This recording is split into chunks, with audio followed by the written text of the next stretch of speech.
Okay. Okay, may I request everyone to please stand up? Mr. Tingdaw, please lead the prayer. Good morning, everyone. Good morning, ma'am. How's your day? Very good. Good. Take your seat. Thank you, ma'am. Who is absent today? None so far. Very good. 100% all present. Okay. Before we start our discussion, let me present to you first our classroom rules. Everyone, please read. Be prepared every day. We Required items. listen to the teacher when she or he speaks. Listen and follow instruction. Don't yell in class. Enjoy learning. Take notes. Okay, I hope these classroom rules will maintain during our class every day. So, who can recapitulate our topic last meeting? Yes, Miss Loban. Our topic last meeting is all about the weather. Yes, thank you so much. So last meeting we talked about the implementation of warning signs of hazard rules, if I'm not mistaken. So to start with, let us first. I know you're very familiar with this picture. Okay. Yes, you are very familiar with this picture. So why is there? It's a polar bear. Oh my God. Okay, we know that the polar bears nakatira sila sa mga ice. Yes, polar region. Malalangin. Yes. And nakikita nyo, no? Parang nawawala na sila ng tirahan. So, unti nang nawawala yung mga ice. So, next is, ating baby. Oh! Hindi, na extension. Ay, ang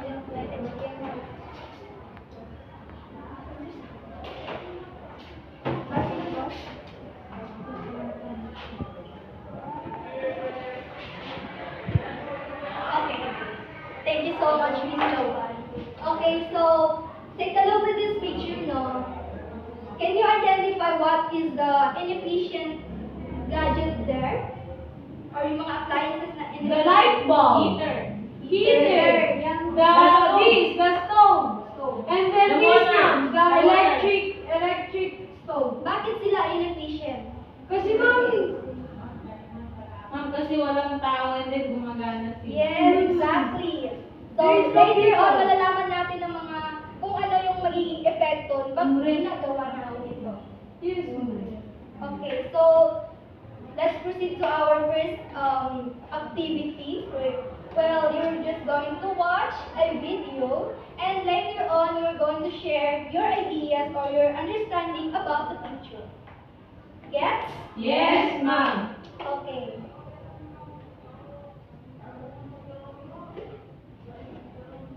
Lesson music. Watch and observe.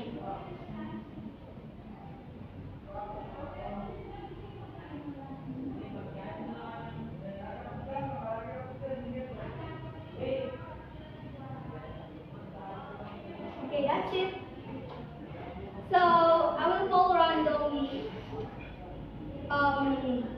Miss Samama, can you stand? Ma'am? Okay, what can you say about the picture? So ma'am, when the sunlight hits the atmosphere and then the energy reflected back, which is the heat in the atmosphere, go to different direction which warm the whole earth. Yes, very good. And any idea or any insight about the video? Please, Loba. Ma'am, in the video, ma'am, as the sunlight reaches the earth, ma'am, some of the sunlight are radiated. However, some cannot pass through the atmosphere because of the greenhouse effect. Yes, very good. Thank you so much for your idea. So, about the video? None so far. So let's proceed. I will ask you a following question here. So who wants to answer? Ma'am, Yes, Miss Mama. is the greenhouse effect good or bad? Good. Okay. Why is the greenhouse effect good? Miss Alessia. So, greenhouse effect is effect good or bad kasi siya yung nagbibigay ng siya yung nagpapa-warm doon sa earth, which is yung epekto niya is ganito, yung mga, ano ito po? Yung plants is parang nagiging maganda yung growth. Yes, thank you so much, Miss Ligayo. So exactly, greenhouse effect is good but also bad. But later on, malalaman natin kung bakit siya good at bakit siya bad. Next, how does greenhouse effect and global warming affect the environment? Mr. Tinggaw. Greenhouse effect. So, di ba yung kanina about sa sunlight? So, Yes. when the sunlight reaches the surface of our earth, then nagbabounce back yung init. So, Yes, exactly. some of the init is hindi siya makalabas that because of the natatrap doon sa ating atmosphere. So in that case, nagkakaroon ng global warming in our environment. Yes, thank you so much, Mr. Tinggaw. And last is how to control greenhouse effect and global warming.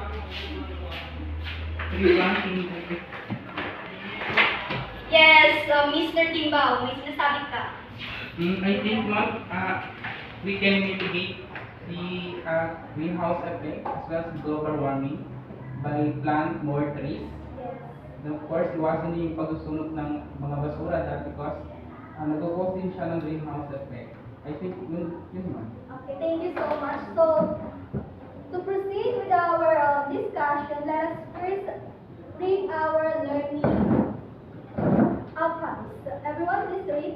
At the end of the lesson, the students can define greenhouse effect and global warming, explain the sources of greenhouse effect and global warming, and propose a solution on how to slow down the greenhouse effects that leads to global warming. Thank you so much. So, I hope these learning outcomes will attain at the end of the lesson. So, our topic for today is all about the greenhouse effect and global warming. So, what is greenhouse effect? Everyone, please read. The greenhouse effect is a process that occurs when gases in Earth's atmosphere trap the sun's heat. This process makes Earth much warmer than it would be without an atmosphere. The greenhouse effect is one of the things that makes Earth a comfortable place to be. Okay, so greenhouse effect, as what Miss Alessia mentioned kanina, is at the Earth's, when gases on Earth's atmosphere trap the sun's heat. So, yun, and also, in this statement, dito rin masasagot kung bakit ang greenhouse effect is good. Because ang greenhouse effect is nagbibigay ng warmth sa Earth that makes the Earth comfortable place to live. So, nakuha? Yes, Kung ano ang ma'am. process ng greenhouse effect, yung mga gases na nag-trap sa atmosphere ng Earth. Okay, so what are the sources of greenhouse gases? So, first, we have the carbon dioxide. So, saan ba natin usually nakukuha yung, saan ba nakukuha? Utot. Okay, utot. Bago ng bungan. Breathe.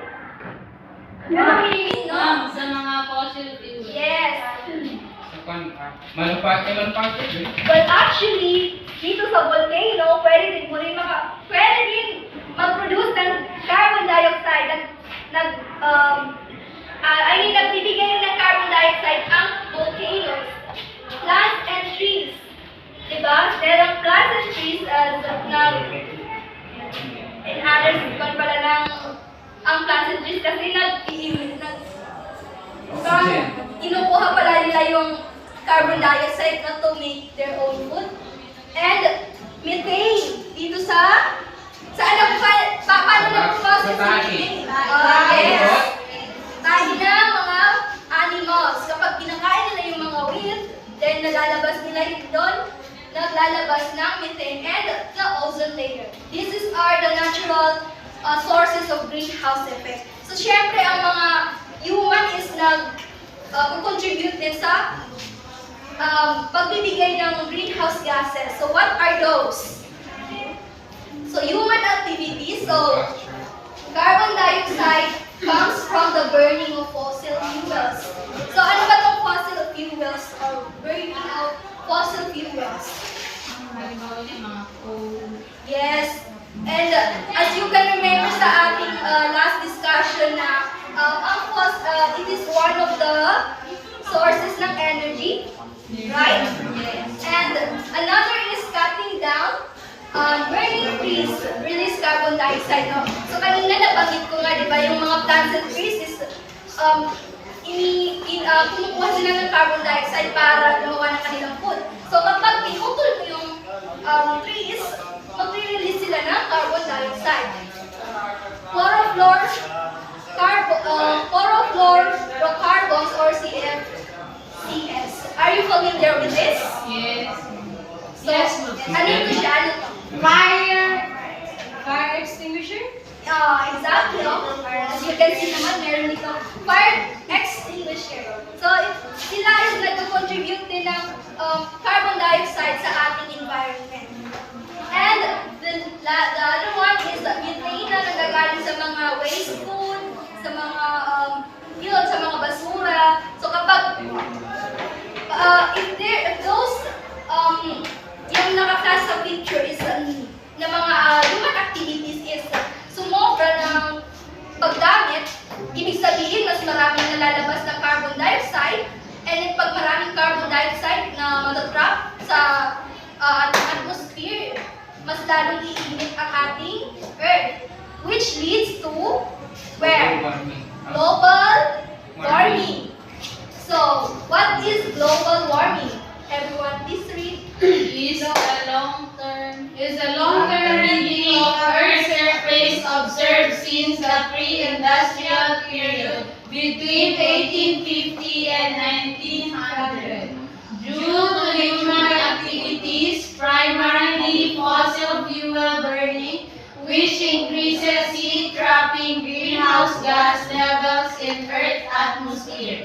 This term is not interchangeable with the term climate change. According to NASA. Yes, thank you so much, students. So, this statement is according to NASA. Ang global warming daw is ang pag-increase ng temperature ng ating Earth. And because of the Greenhouse Too much greenhouse gases na nakukuha sa primarily sa pagsusunog ng fossil. yes, na kagagawa ng mga tao. So, as we can experience nga ngayon na masyadong mainit kahit May na, as we expect na kapag May is tag-ulan, nakaka-experience tayo ng init ng panahon. Then, what are the effects of global warming? So first, yun na nga, the temperature rise, extreme weather. So ang extreme weather is yun yung sinabi ko nga kanina na kahit hindi pa panahon para tag-ulan is nagiging tag-ulan. No? Yes. Para nagkaka-interchase na yung mga weather. Next is melting ice. So, naalala na yung picture kanina na pinag-present ko. Nagme-melt na yung ice and it is because of sea level rises. Kasi, bakit siya nagme-melt? Kasi nga, di ba, pag mainit ang panahon, pag yung temperature nag-rise, iinit din yung water sa sea. And then, it can cause na mag-melt yung ice. And pag nag-melt ang ice, tataas din ang sea level. Ma'am, and then, nawala ng mga habitat yung animals. Yes, exactly. Then, ocean acidification or pagtaas ng acid sa ocean. Species loss, wildfires. So, saan mas madalas nang nangyayari itong Amazon! Yes. Because of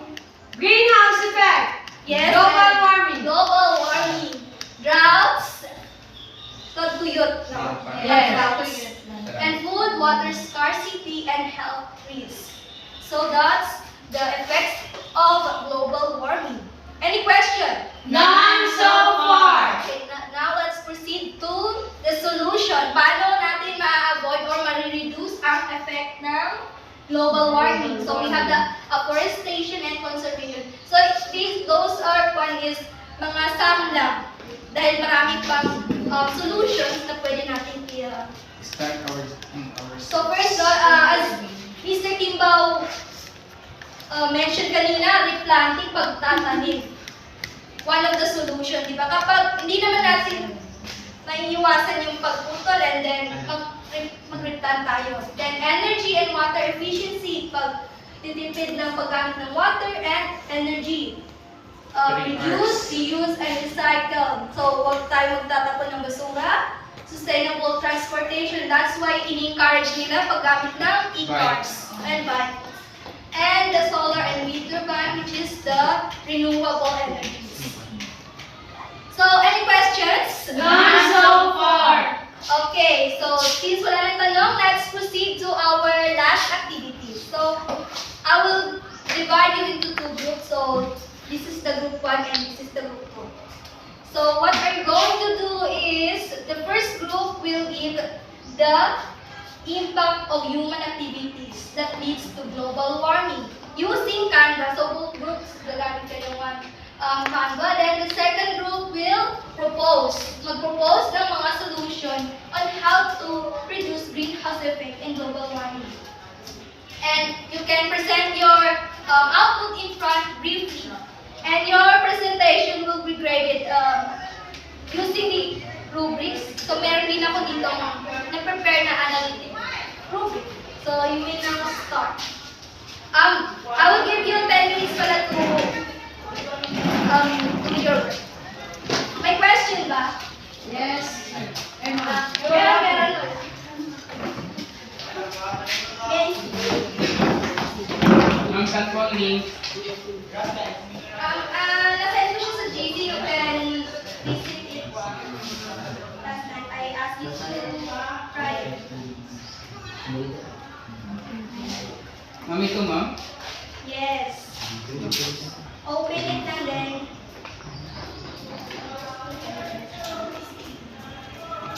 any question? Okay ba? Okay. Mom, we're done. Okay. You may now start presenting. Who wants to volunteer? Okay, group 1. Group 1, present your output. Yeah.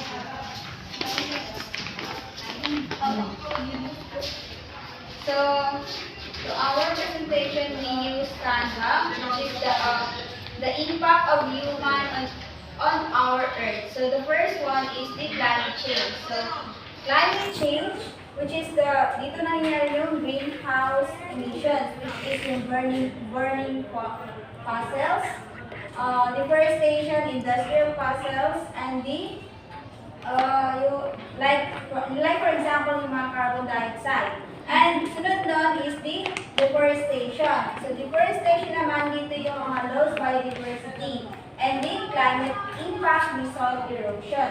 And for the last is the pollution, which is it contains of tatlo lang nilagayan namin dito, which is the air pollution, the water pollution, and plastic pollution. Okay, thank you so much, Group 1. Let's proceed to Group 2. Okay, so for the solution on how to stop the climate change, the first one is to plant trees. This trees is very important in our life, and it can also save us from everything. And the next one, invite others to preserve the environment. So micro efforts could result to a micro effect, but macro efforts could result to a macro effect. So we have to invite others to preserve the environment. And next one, the 3 R's, the reuse, reduce, recycle, is also very important, especially to those things that are non-biodegradable. And lastly, reduce use of private vehicles and instead use just walk if just nearby and use e-bikes. Okay, thank you so much, Group 2. So, give a clap for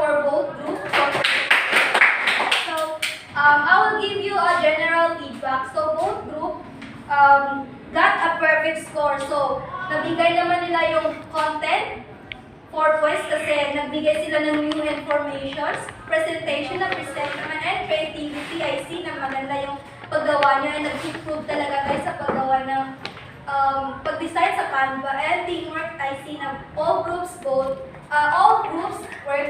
together. Any question? None so far. Okay, if not, get one half sheet of paper and answer this following question. Are you done? Yes, ma'am. Okay, pass your paper at the center aisle. Pass it forward. Okay. So now, if you're, do you have questions? None. Then for your assignment, make a poster making about greenhouse effect and global warming. So, gagawa kayo ng poster and I will send the analytic rubric sa GC later. Okay? Nakuha?